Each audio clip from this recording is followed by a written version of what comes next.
होगा तो सब्सक्राइब कर देना चैनल को और फैला देना वीडियो को, क्योंकि सारे स्टूडेंट्स के लिए ये वाले एग्जाम्स बहुत ज़्यादा इंपॉर्टेंट हैं। तो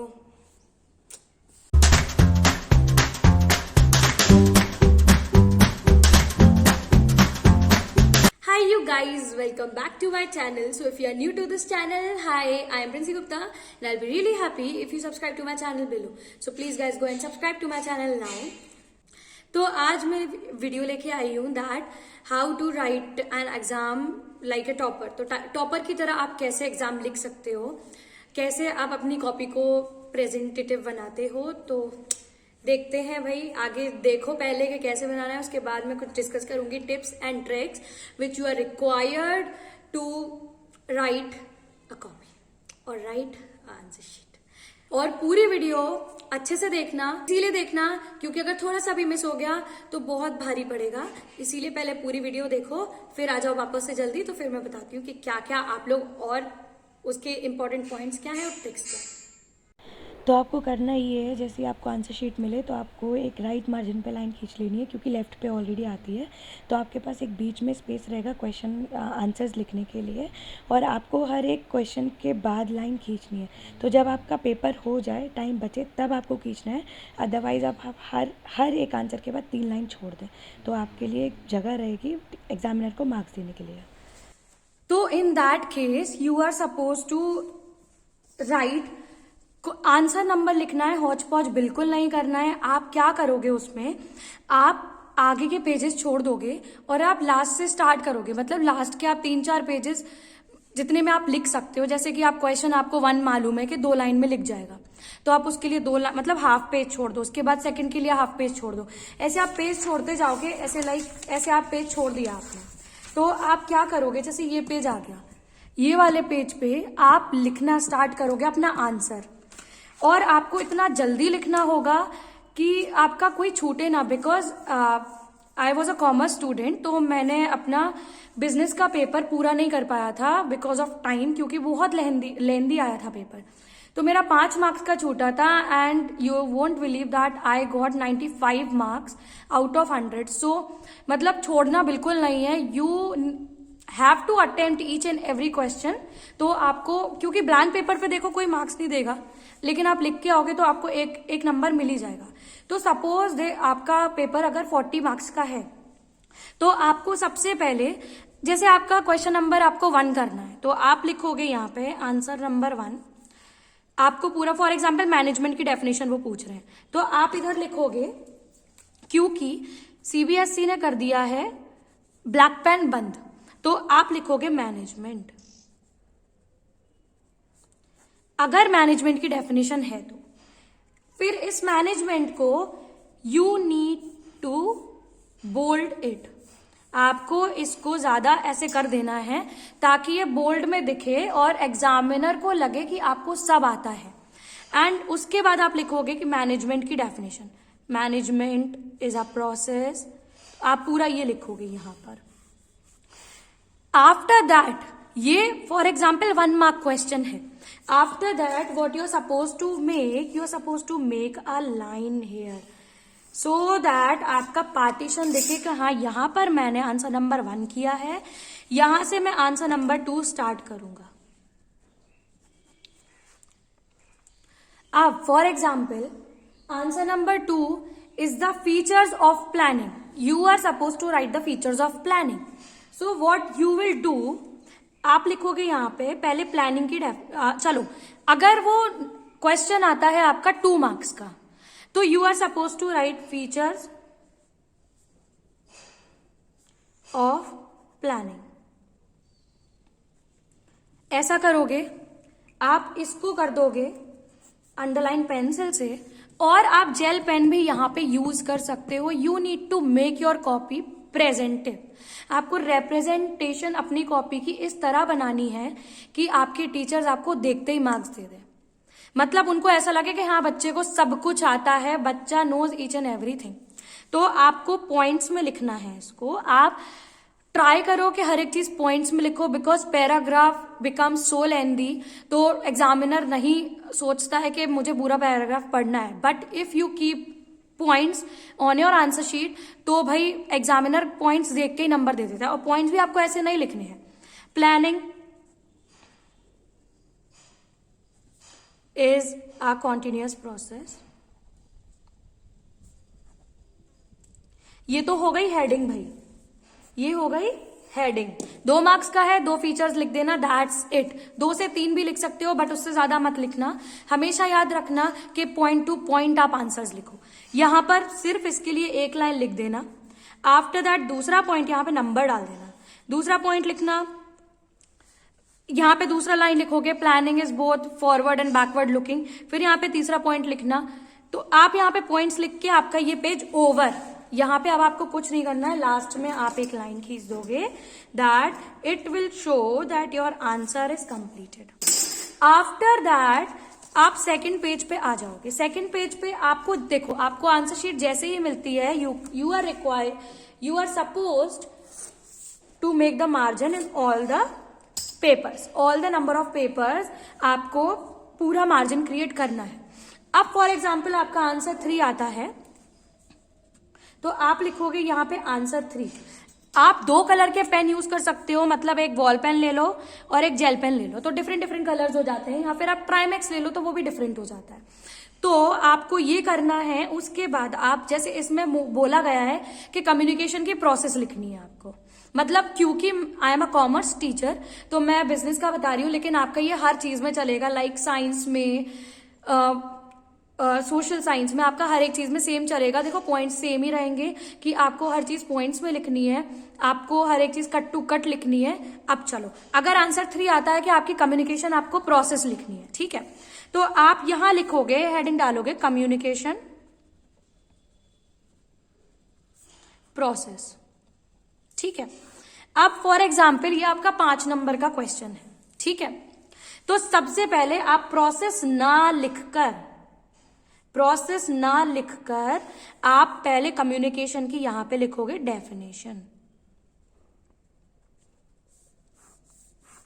आपने इतनी लाइन में डेफिनेशन लिख दी। After that you will write a heading, उसमें लिखोगे कम्युनिकेशन प्रोसेस, एंड उसके बाद आप बनाओगे इसका फ्लो चार्ट कि सबसे पहले सेंडर होता है, फिर मैसेज होता है। तो आपको पूरा ये फ्लो चार्ट बनाना है। फ्लो चार्ट बनाने से क्या होता है कि उस एग्जामिनर को आपका पूरा फिर पढ़ना नहीं पड़ेगा, एंड वो ऐसे चेक करके आपको 5 नंबर यहां दे देंगे। तो और आपको ये करके इधर ऐसे करना है, इसको ऐसे बॉक्सेस में आप बना दोगे तो ये बहुत ज्यादा रिप्रेजेंटेटिव लगेगा, बहुत ज्यादा आपकी प्रेजेंटेशन पे फुल मार्क्स मिलेंगे। और आपको अगर कुछ याद नहीं भी आता है तो एग्जामिनर आपको पूरे मार्क्स इसमें दे देंगे। उसके बाद आपको यहाँ पे सेंडर के बारे में एक लाइन लिखोगे, फिर यहाँ मैसेज के बारे में एक लाइन लिखोगे, फिर रिसीवर के बारे में यहाँ पे लाइन लिखोगे। आपको सबके बारे में यहाँ पे एक लाइन लिखनी है और आपका आंसर खत्म। आपको फिर और कुछ नहीं लिखना है उसमें। अब आ जाते हैं नेक्स्ट टाइप पे। So the points are to be noted that आपकी कॉपी, इंपॉर्टेंट पॉइंट्स, आपकी कॉपी पे आपकी कॉपी एकदम क्लीन होनी चाहिए। वर्ड्स ऐसे लिखना कि समझ में आना चाहिए।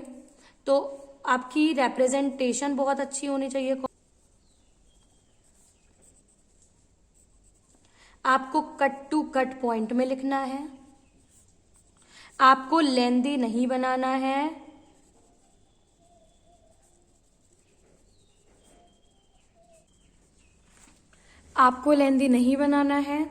आपको 2 पेन्स यूज करने हैं of only blue colour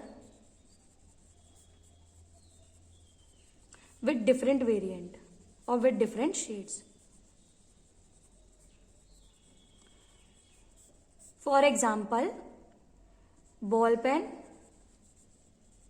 and gel pen. Example answer number 10 में ये आया कि आपको इसके 2 पार्ट्स समझाने हैं, ठीक है, तो या फिर 2 एलिमेंट्स इसके समझा दीजिए, या फिर इसकी जैसे कम्युनिकेशन का आ गया, तो what is communication, what are the types of communication. तो कम्युनिकेशन लिख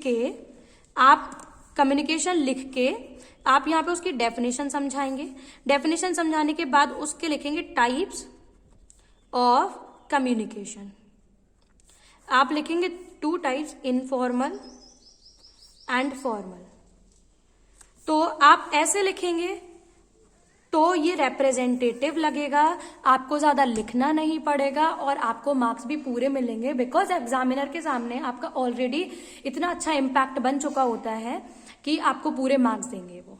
तो आपको हर ऐसा ही करना है, हर याद रखना, हर क्वेश्चन के बाद you are suppose to make a line, 2 line छोड़ के आपको लाइन बनानी है, जैसे कि मैनेजमेंट की डेफिनेशन 1 2 3 4 इसमें लिख दी। तो आपको इतनी यहाँ पे जगह छोड़ना है और इतना नीचे जगह 2 लाइन नीचे छोड़नी है, ताकि आपके सेक्शंस अलग से दिखे, कि पोर्शन आपके अलग से दिखे कि मेरा आंसर नंबर 1 ये है। तो इससे एग्जामिनर के लिए ये इजी हो जाएगा कि भाई वो यहाँ पे ऐसे टिक करके उसके मार्क्स यहाँ पर ही लिख सकते हैं, तो आपकी मार्क्स काउंटिंग में भी प्रॉब्लम नहीं होगी। Listen to me very carefully that you are supposed to keep your answer sheet clean. आपकी प्रेजेंटेशन अच्छी होनी चाहिए, आपका वे ऑफ राइटिंग अच्छा होना चाहिए, और आप कट टू कट लिखें और आप पॉइंट्स में लिखें। इसमें एक और चीज मैं ऐड कर देती हूं कि आपको पॉइंट्स में लिखना है, राइट इन पॉइंट्स रेदर देन पैराग्राफ। तो आई होप आपको ये सब समझ में आया होगा, आप छोटी छोटी मिस्टेक्स ना करें। सो गाइज, आपको कुछ नहीं करना है, आपको टिप्स ये है, आपको जब टीचर्स क्वेश्चन पेपर देते हैं, at that time only you have to read it carefully, बहुत ज्यादा केयरफुली आपको क्वेश्चन पेपर पढ़ना है। अगर आप उस टाइम नहीं पढ़ोगे तो आपका पूरा टाइम वेस्ट होगा, क्योंकि आप क्वेश्चन पेपर को पढ़ने के लिए 15 मिनट पहले आपको क्वेश्चन पेपर दिया जाता है। तो उस टाइम पे आप अपने फ्रेंड्स को ऐसे ऐसे, भाई बहुत ज्यादा डिफिकल्ट है, भाई बहुत ऐसा है, भाई बहुत वैसा है, आपको कुछ नहीं करना है। You are supposed to write your exam or read your paper. You are not supposed to ये सब करने के लिए कि आपको अपने दोस्तों से बोलना है कि अरे ठीक है भाई ऐसा वैसा फलाना ठिकाना। क्वेश्चन पेपर पे कभी भी कुछ भी नहीं लिखना है। अगर लिखा तो टीचर पेपर ले लेते हैं, तो कोई भी नहीं लिखना है। अगर लिखना है तो पेंसिल से इतना इतना सा लिखो, बट आपको कुछ लिखने का वहां पे कोई भी वो नहीं होता है, आपको वो कोई अलाउ नहीं करते हैं आपको लिखने के लिए। तो सबसे पहले जाके क्वेश्चन पेपर मिलता है तो उसको बहुत ज्यादा थरली रीड करो भाई कि क्या क्या है। अगर कुछ समझ में आ रहा है, अगर आपको आंसर आते हैं तो आप पेंसिल से टिक कर लो कि हाँ ये आंसर ये है, और अगर आप कुछ भूल रहे हो तो थोड़ा सा हल्का आंसर लिख लो क्वेश्चन पेपर पे कि हाँ चलो ये ठीक है आंसर है। पहले अपना पेपर कंप्लीट करो, आफ्टर उसके बाद चीटिंग करो, कर लो कोई दिक्कत नहीं है, लेकिन पहले अपना पेपर कंप्लीट करो ना। लेकिन खुद से पढ़ के जाओ तो क्यों ही करनी है चीटिंग। तो यही है कि 15 मिनट पहले पेपर मिल जाता है, तो आपको पूरा पेपर रीड करना है कि क्या क्या है उस पेपर में। उसके बाद आप अपना पेपर लिखोगे, आपको कहीं और नहीं देखना है, उससे टाइम वेस्ट होता है और 1.5 घंटा याद रखना ये चीज। टिप्स ये है कि आपको ज्यादा मार्क्स वाले क्वेश्चन सबसे पहले करने हैं। You are suppose to write, सबसे ज्यादा मार्क्स वाले क्वेश्चन सबसे पहले करने हैं, क्योंकि एट लास्ट तक टाइम नहीं बचता है। Second thing what you have to do is writing अपनी बहुत अच्छी रखो। अगर आप राइटिंग अच्छी रखोगे तो it will lead to a good representation. तो भाई वो राइटिंग देखो अच्छी रखनी है। उसके बाद स्पीड से काम करो, क्योंकि टाइम नहीं मिलता है। अगेन मैं यही बोल रही हूँ, पेपर लेंदी आता है और टाइम उतना नहीं मिलता है, और शायद मेरे हिसाब से अभी 1.5 घंटा ही मिलेगा, क्योंकि 40 मार्क्स का क्वेश्चन पेपर आना है। तो आपको बहुत ज्यादा स्पीड में काम करना है। फिर उसके बाद टाइम वेस्ट मत करो, वॉशरूम जो भी करना है वो सबसे पहले जाके करके आओ, क्योंकि 1.5 घंटे में आप पूरा question paper it's hard to complete, बहुत इम्पॉसिबल सा ही है, क्योंकि भाई बहुत लेंदी शायद हो जाए पेपर, आई डोंट नो। फिर जो पहले आ रहा है वो करो, सबसे पहले जो आ रहा है आप उसको करो। लेकिन ये बात याद रखना कि एक लाइन में ही करना है, लाइन से हट के नहीं करना है। क्वेश्चन 1 नहीं आ रहा है, क्वेश्चन 1 के लिए स्पेस छोड़ो, क्वेश्चन 2 अटेम्प्ट करो। क्वेश्चन 2 नहीं आ रहा है, छोड़ो, जो नहीं आ रहा है उस पर टाइम वेस्ट नहीं करना है, वो लास्ट में कर लेना। जो सबसे पहले आ रहा है उसको करो, समझ रहे हो ना?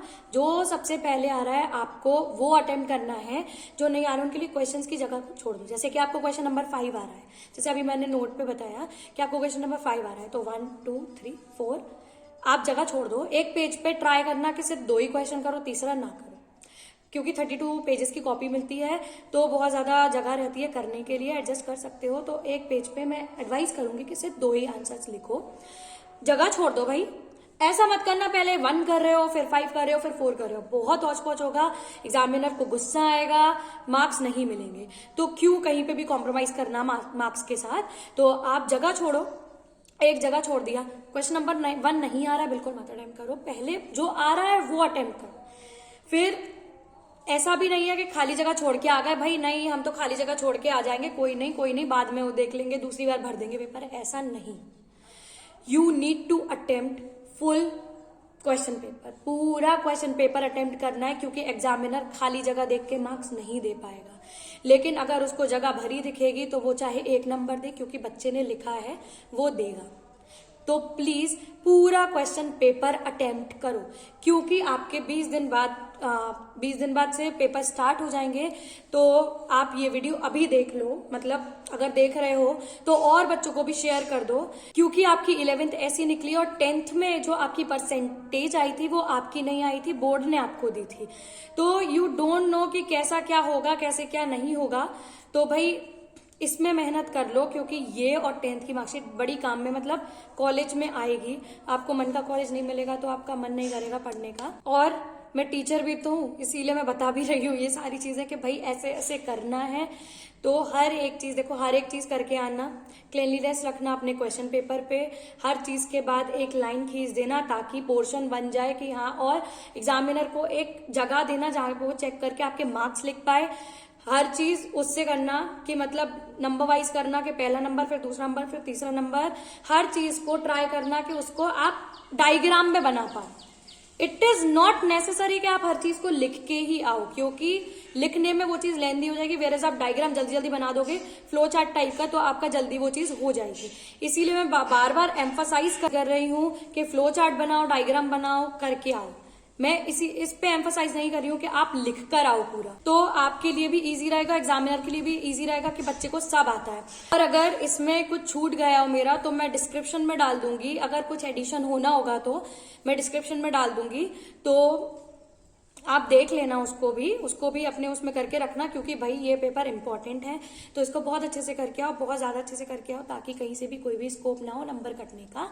एम करो कि 40 on 40 आए, तभी 38, 39 और 35 आएंगे। तो यस, और एक चीज और बोलती हूँ, अगर कॉमर्स से रिलेटेड कोई भी डाउट्स हो तो मेरे इंस्टाग्राम पे डीएम कर दो। मैं कॉमर्स की ही टीचर हूँ, कॉमर्स ही पढ़ाती हूँ, तीनों सब्जेक्ट पढ़ाती हूँ। तो if you are student of commerce और अगर कोई भी डाउट हो किसी भी चीज में तो इंस्टाग्राम पे डीएम कर देना, मैं देख लूंगी और डाउट्स क्लियर कर दूंगी। Do well, all the best and बहुत सक्सेस मिले आप लोगों को। और अगर वीडियो से थोड़ा सा भी हेल्प हुआ हो आप लोग का तो सब्सक्राइब कर देना चैनल को और फैला देना वीडियो को, क्योंकि सारे स्टूडेंट्स के लिए ये वाले एग्जाम्स बहुत ज्यादा इंपॉर्टेंट हैं। तो thank you so much guys, I love you all. फैला दो इस वीडियो को।